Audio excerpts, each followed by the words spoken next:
You think human females glow like that?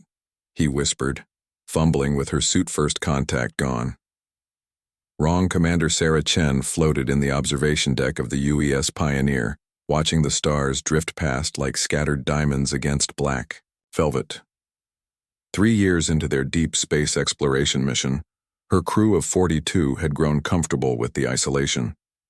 They were humanity's furthest reach into the unknown, a tiny bubble of Earth culture sailing through the cosmic dark. The peaceful moment shattered when Lieutenant Marcus Webb's voice crackled through the intercom. "Commander, we're picking up a distress signal. It's not using any known human protocols."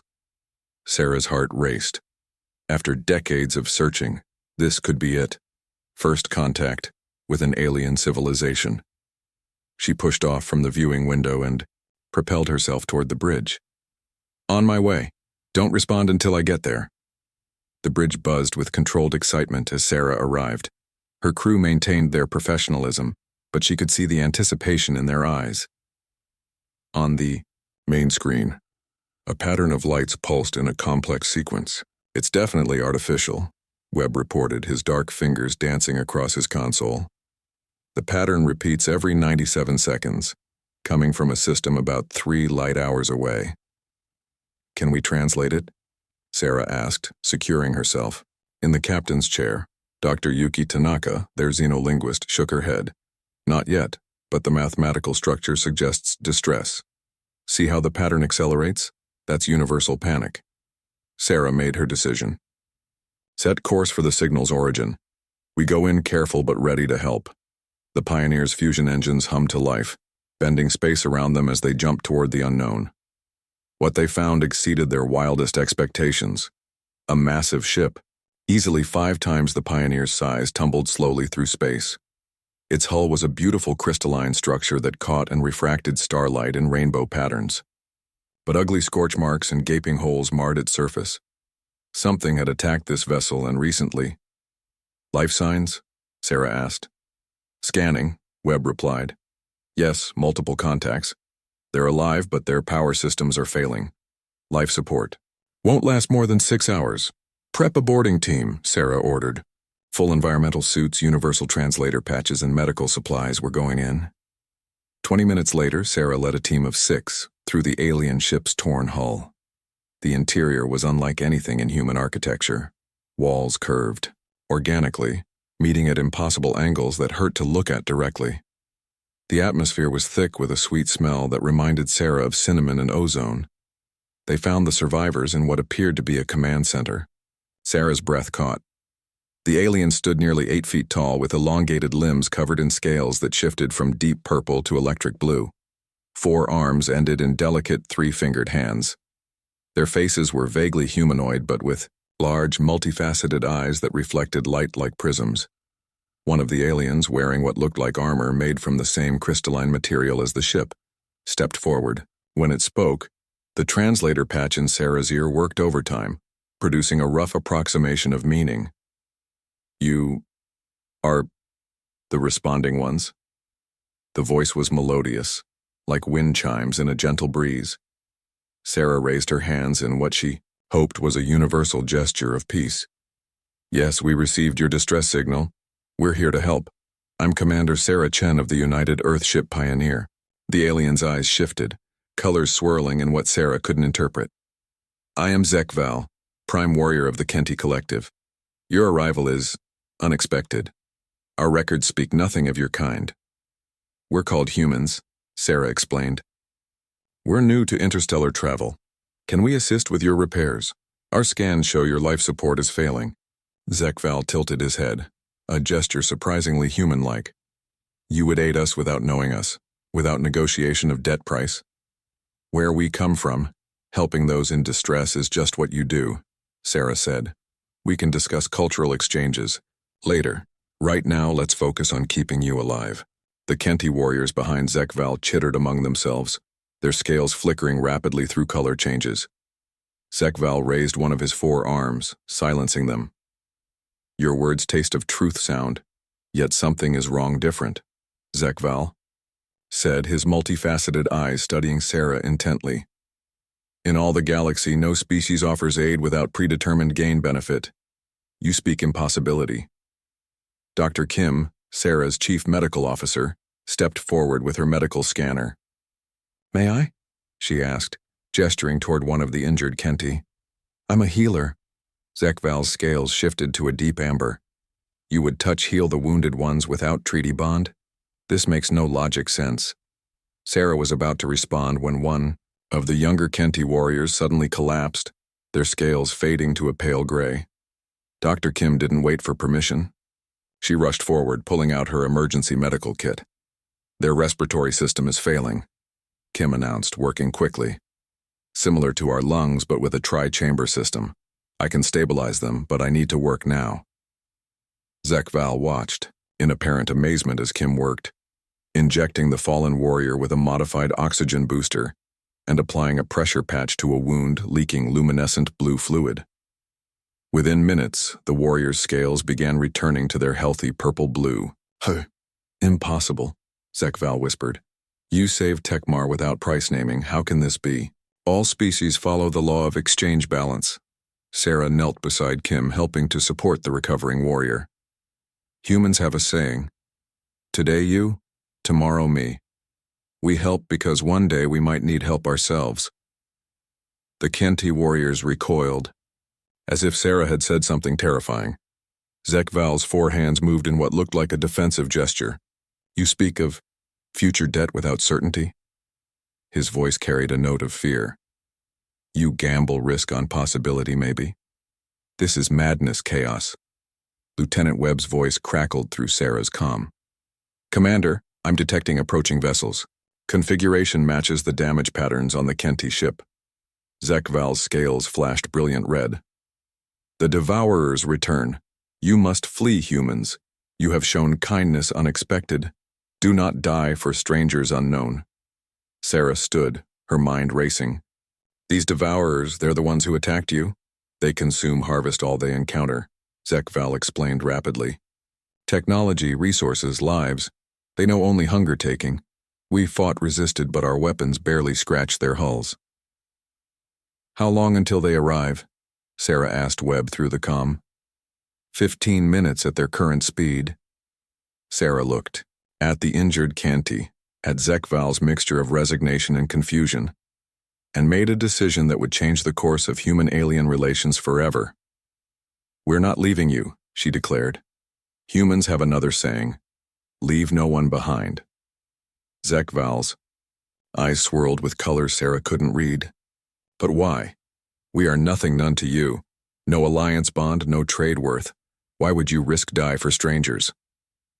Sarah smiled, an expression that seemed to puzzle the alien even more. Because that's what makes us human. We can imagine ourselves in your position. We can feel your fear, your desperation. It's called empathy. Empathy, Zekval repeated, the translator struggling with the concept. This word has no meaning match in Kenti. You feel experience others' pain, fear without sharing their body form?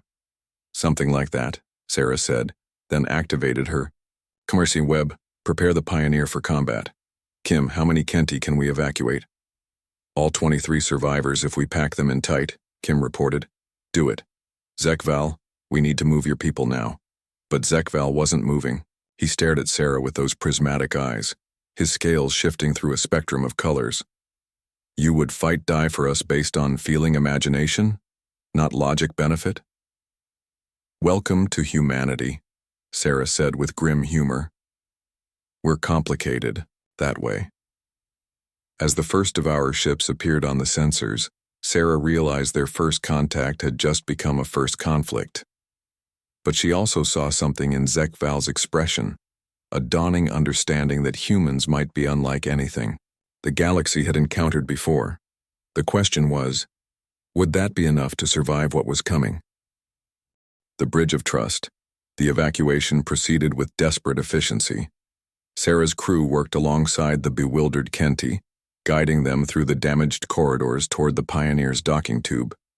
The aliens moved with surprising grace despite their injuries, their forearms allowing them to navigate the debris-strewn passages quickly. Zekval stayed close to Sarah, his scales constantly shifting through patterns she was beginning to recognize. as confusion and curiosity. Your crew kin follow your commands without question doubt, even toward death probable. How do you bind control them? Sarah helped support a limping Kenti warrior while answering. They trust me, and I trust them. We've trained together, lived together. They're not just my crew, they're my family. Family that is not blood bonded? Zekval's translator buzzed with the strain of conveying the concept. More impossibility concepts. Your species speaks in contradictions. They reached the Pioneer just as Webb's voice echoed through the halls. Devourer ships entering weapons range in 3 minutes. Sarah pushed the last Kenti through the airlock. Everyone aboard. Webb, disengage docking clamps and get us moving. The FAR. Pioneer lurched away from the crystalline ship just as the first Devourer vessels came into visual range. Sarah felt her stomach drop. The ships were nightmarish, organic-looking vessels that seemed to be made of some dark, writhing material that hurt to look at directly. They moved through space like predators, surrounding the abandoned Kenti vessel. On the bridge, Zekval and his warriors stood transfixed by the view screen. They will digest our ship entire, he said, his voice hollow. Every memory crystal, every gene sample of our colony, our entire history line will be nothing void. Sarah watched the Devourer ships extend what looked like tentacles toward the Kenti vessel. Where they touched, the beautiful crystalline hull began to dissolve. Not if we can help it. Webb, what weapons do we have? Standard defensive lasers and 2 nuclear torpedoes, Webb reported. But Commander, their hulls are absorbing our scanning beams. I can't get a clear reading on their composition. Dr. Tanaka spoke up from her station. Commander, I'm detecting communication attempts from the Devourers. They're strange. It's not language as we understand it, more like pure hunger given form. Can you translate it? Trying. Wait. Tanaka's face paled. They're saying they can taste fear. They're saying the Kenti fear tastes of crystal and light, and now they sense something new. They're curious about us. One of the Devourer ships peeled away from the dying Kenti vessel and turned toward the Pioneer. Its tentacles writhed in space, reaching out like grasping fingers. Evasive maneuvers, Sarah commanded. The Pioneer danced through space, its smaller size allowing it to dodge the grasping appendages. But more Devourer ships were turning their attention to them now. Zekval stepped forward. Commander Chen, you must surrender us. The Devourers want Kenti biopatterns. If you give us to them, they might ignore your ship. Sarah turned to face him, her expression fierce. Absolutely not. We don't trade lives. But it is logical sense, Zekval insisted. 23. Kenti lives for 42 human lives. The mathematics are clear simple. Humans don't do that kind of math, Sarah said firmly. Then an idea struck her. Zekval, you said the Devourers consume everything. Technology, biology, information. What if we gave them something they couldn't digest? Nothing exists that they cannot consume process. Sarah's lips curved in a smile that her crew recognized. Their commander had a plan. What about lies? The bridge fell silent. Even the Kenti, through their translators, seemed stunned by the suggestion. Lies. Zekval's scales flickered rapidly. You mean false wrong information? But that is impossible. No species can speak untrue things. The brain patterns reject it. Sarah exchanged glances with her crew, seeing the same realization dawn on their faces. You're telling me that in all the galaxy no species can lie? The concept exists in theory abstract, Zekval explained. Some species can hide information, but to speak deliberate untruth, the neural pathways fail. It causes physical pain damage. Lieutenant Webb laughed, a sound that made the Kenti step back nervously. Commander, are you thinking what I think you're thinking? I'm thinking we're about to teach the Devourers about the human art of bullshit, Sarah said. Tanaka, can you open a communication channel? Make it seem like we're trying to hide it from the Kenti. Tanaka's fingers flew over her console. Channel open. Sarah took a breath and began the performance of her life. Devourer vessels, this is Commander. Chen, please don't attack. We are carrying dangerous cargo. A weapon that destroys any biological matter it touches. If you consume us, it will spread through your entire fleet. The Devourer ships paused in their approach. The response came as a wave of hunger curiosity that Tanaka translated. They ask what weapon thing could threaten them. Sarah improvised, wildly. It's called the Omega Paradox. It's a living contradiction. A virus that exists and doesn't exist simultaneously. It was created by accident when we tried to divide by zero in real space. Behind her, she heard one of the Kenti warriors whisper, "The human speaks impossibility as if it were truth fact. How does her brain not break?" The Devourer's response was confused, hungry but cautious. They had never encountered deliberate falsehood before. The concept of fiction was literally alien to them. Sarah pressed on. "We were transporting it for disposal in a black hole, but if you attack us, the containment field will rupture. The Omega Paradox will convert all matter in a 12-light-year radius into pure impossibility." Webb picked up on the game. "Commander, the containment field is fluctuating. If they get any closer, their gravitational field could destabilize it." Dr. Kim joined in. "Medical Bay reporting. Crew members are already showing symptoms of exposure to impossibility radiation." The Devourers recoiled, their ships pulling back. For the first time in their existence, they encountered something they couldn't understand. Creatures that could speak unreality as if it were real. Zekval stared at the humans in awe and horror. "You all speak false wrong without pain consequence. Your entire species can create unreality with words? We call it imagination," Sarah said, keeping one eye on the retreating Devourers. "We can envision things that don't exist, could never exist, and describe them as if they were real. But that is chaos madness," Zekval protested. "How can you build civilization order on a foundation of possible lies?" "Because we can also imagine better futures," Sarah explained. "We can dream of things that should exist, even if they don't yet." The Devourers sent another communication, this one tinged with something like fear. Tanaka translated, "They say we are poison wrong. They say we are the unmakers of reality. They're afraid of us." Sarah seized the moment. "Tell them, we have a whole fleet coming, each ship carrying worse paradoxes. Tell them about the bootstrap contingency, a weapon that uncauses its own creation. Tell them about the grandfather plague that makes them never have existed in the first place." As Tanaka transmitted the elaborate fictions, the Devourer fleet began to retreat in genuine panic. For countless eons, they had consumed everything. They encountered, secure in the knowledge that reality was fixed and digestible. Now they faced beings that could weaponize unreality itself. Within minutes, the Devourer ships had vanished into hyperspace, fleeing from the incomprehensible humans and their impossible weapons. The bridge erupted in nervous laughter from the human crew, but the Kenti stood frozen in shock. Zekval's scales had turned a color Sarah hadn't seen before, a deep swirling silver. "You defeated the undefeatable with words false. You spoke so convincingly that even I, knowing it was lie speaking, almost believed." "The technical term is bluffing," Sarah said with a grin. "It's a very human skill. But how can we believe anything you say now?" Zekval asked, and there was genuine distress in his voice. "If you can speak false things as easily as true things, how can any being know your real intent?" Sarah's expression grew serious. She reached out slowly and placed her hand on one of Zekval's arms. "Because lies are a choice, not a compulsion. We can lie, but we can also choose truth. And when it matters, when lives are at stake, when trust is needed, we choose truth."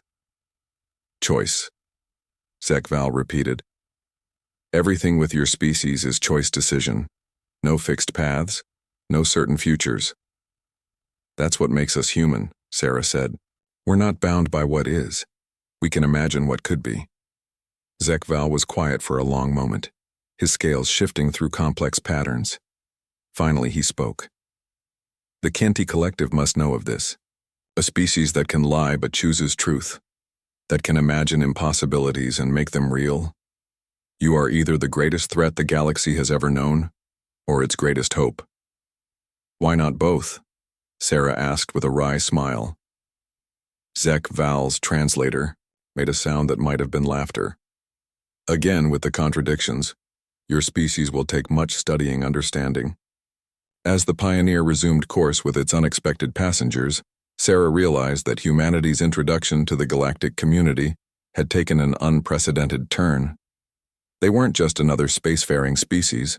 They were something entirely unique. They were the only species that could lie, imagine, and create fiction. The question now was, how would the galaxy react to a species that could reshape reality with nothing but words and imagination? The power of fiction. 3 days had passed since the encounter with the Devourers. The Pioneer's crew had converted their cargo bay into temporary quarters for the Kenti survivors, and a fascinating cultural exchange had begun. Sarah found herself spending hours with Zek Val, each learning about the other's species with growing amazement. "So you're telling me," Sarah said, floating across from Zek Val in the observation lounge, "that your entire civilization operates on absolute truth? No white lies, no fiction, no stories?" Zek Val's 4 arms moved in what Sarah had learned was agreement. "We have history records and projection calculations, but to create false narratives for entertainment? The concept fails in our minds, but you must have art, creativity? We combine real things in pleasing patterns. We make music harmony from actual sounds, but to create people events that never existed?" His scales shimmered with confusion. Why would anyone do this? Sarah pulled up her tablet and showed him a collection of humanity's stories, from ancient myths to modern science fiction. "We tell stories to explore possibilities, to teach lessons, to understand ourselves better. Look, this one's about first contact with aliens." Zek Val studied the text through his translator. "But this was written before your species achieved spaceflight. How could they describe something that had not occurred?" "Imagination," Sarah said. "We can build entire worlds in our minds." Their discussion was interrupted by an urgent chime. Lieutenant Webb's voice echoed through the ship. "Commander, to the bridge. We have a situation." Sarah and Zek Val arrived to find the view screen displaying a massive fleet. Dozens of ships from various species, all arranged in what was unmistakably a military formation. "Let me guess," Sarah said, settling into her captain's chair. "They heard about the humans who can lie. The Galactic Council demands immediate conference meeting," Tanaka reported from communications. "They're calling us reality breakers." On fine screen, a holographic projection materialized. Representatives from 5 different species, including one that looked like a cloud of luminescent gas, another that appeared to be living crystal, and 3 more in various forms. Sarah couldn't easily categorize. The crystalline being spoke first, its voice resonating through the bridge. "Human vessel, you stand accused of introducing chaos concepts into ordered space. The ability to speak false things threatens the foundation of all galactic civilization." Sarah stood, straightening her uniform. "We introduced ourselves and saved lives. If that threatens your civilization, perhaps you should examine your foundations." The gaseous being swirled agitatedly. "You do not understand the danger risk. All our treaties, our trades, our entire society depends on truth absolute. If beings can speak false things, how can agreements exist?" "The same way they do among humans," Sarah replied, "through trust, verification, and consequences for betrayal." "Impossible," the crystalline being declared. "You ask us to rebuild million-year civilization on uncertainty, perhaps." Zek Val stepped forward. "May I address the council?" The representatives seemed surprised. "Zek Val of the Kenti, your survival is unexpected, strange. Speak your witness truth." "The humans saved us with their lies," Zek Val said simply. "They created false weapons from nothing words and frightened away the Devourers. But more than this, they saved us with truth. They chose to risk their lives for strangers. They can lie, yes, but they choose when to lie and when to speak truth. This is not chaos. It is ultimate freedom choice." The council members conferred in rapid exchanges Sarah couldn't follow. Finally, the crystalline being spoke again. This evidence complicates, confuses. We must test these humans, understand their nature danger. What kind of test? Sarah asked warily. The Devourers have returned, the gaseous being announced. They bring their entire harvest fleet, thousands of ships. They demand the reality breakers be surrendered to them, or they will consume, digest every ship in this sector. Sarah felt her crew tense around her. And you're considering it? If 5 species cannot lie speak and one can, logic dictates the needs of many outweigh the few, the crystalline being said. That's not logic, that's fear, Sarah shot back. Then an idea struck her. Give me 1 hour to address your entire fleet. Let me tell them a story. A story? The council members buzzed with confusion. 1 hour, Sarah insisted. If I can't convince you that humanity's gift is valuable, we'll face the Devourers ourselves. But give me the chance to show you what imagination can do. After heated debate, the council agreed. Sarah had 1 hour to save her crew and possibly humanity's future in the galaxy. She spent 30 minutes preparing with her crew, then opened a channel to every ship in the fleet. Taking a deep breath, she began. Let me tell you a story, she said. It's not true, but it could be. Imagine a galaxy where every species evolved the ability to lie, where fiction existed from the beginning. The universal translators struggled with the concepts, but Sarah pressed on. In this galaxy, beings learn to distinguish truth from fiction through experience, wisdom, and trust. They told stories to their children, not lies to deceive, but tales to inspire. They imagined better worlds and then worked to create them. She painted pictures with words, describing fictional heroes who never existed but whose examples inspired real courage. She told of imaginary disasters that taught real preparation. She spoke of made-up beings who showed real compassion. The Devourers fear us because we can create unreality, Sarah continued. But what they really fear is that we can imagine their defeat. We can envision futures where they fail, and by imagining it, we can begin to make it real. The fleet was silent, processing this alien concept. You want to know humanity's greatest weapon? Sarah asked. It's not our ability to lie. It's our ability to dream. We imagined reaching the stars for thousands of years before we achieved it. We wrote stories about meeting you before we knew you existed. We dreamed of a united galaxy long before we left our planet. Zekval moved beside her, adding his voice. I have lived with humans for 3 days. They could have told me any false thing, but they chose to share their true selves. Their lies defeated the Devourers, but their truth saved my people. Sarah made her final appeal. The Devourers consume what is, but humans can create what isn't, yet. We can imagine solutions that don't exist, then make them real. We can envision peace between species that have never met. We can dream of impossibilities and then achieve them. Don't fear our fiction, embrace it. Let us teach you to dream. The silence that followed seemed to stretch forever. Then, one by one, responses came in from the fleet. The story concept is disturbing, strange, but intriguing possible, said an insectoid captain. If beings can imagine better futures, perhaps they can create them, mused another. The crystalline council member spoke. You propose we fight the Devourers with fiction weapons? Sarah smiled. I propose we do something better. We make them irrelevant. Tanaka, open a channel to the Devourer fleet. When the connection established, Sarah addressed the approaching harvest fleet. Devourers, I have a story for you. Once upon a time, there were beings who consumed everything they encountered. They grew larger and more powerful, but they were always hungry, always empty. Then one day they discovered something. They couldn't consume imagination, and do you know what happened to them? The response was a wave of hunger confusion. They realized they were characters in someone else's story, Sarah continued.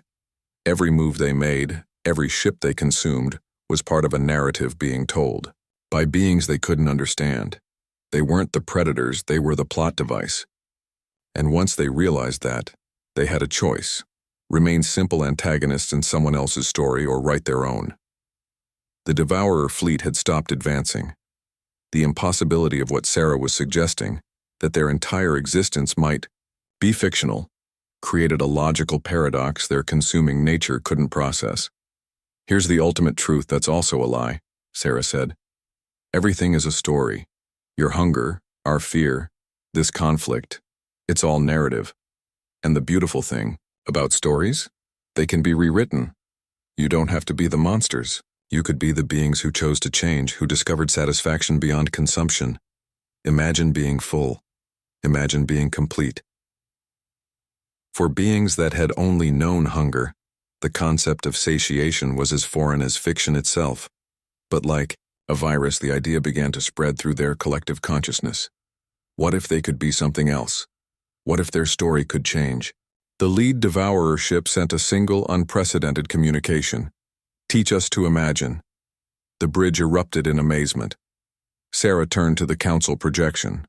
"This is what humans offer the galaxy. Not lies, but possibilities. Not deception, but dreams.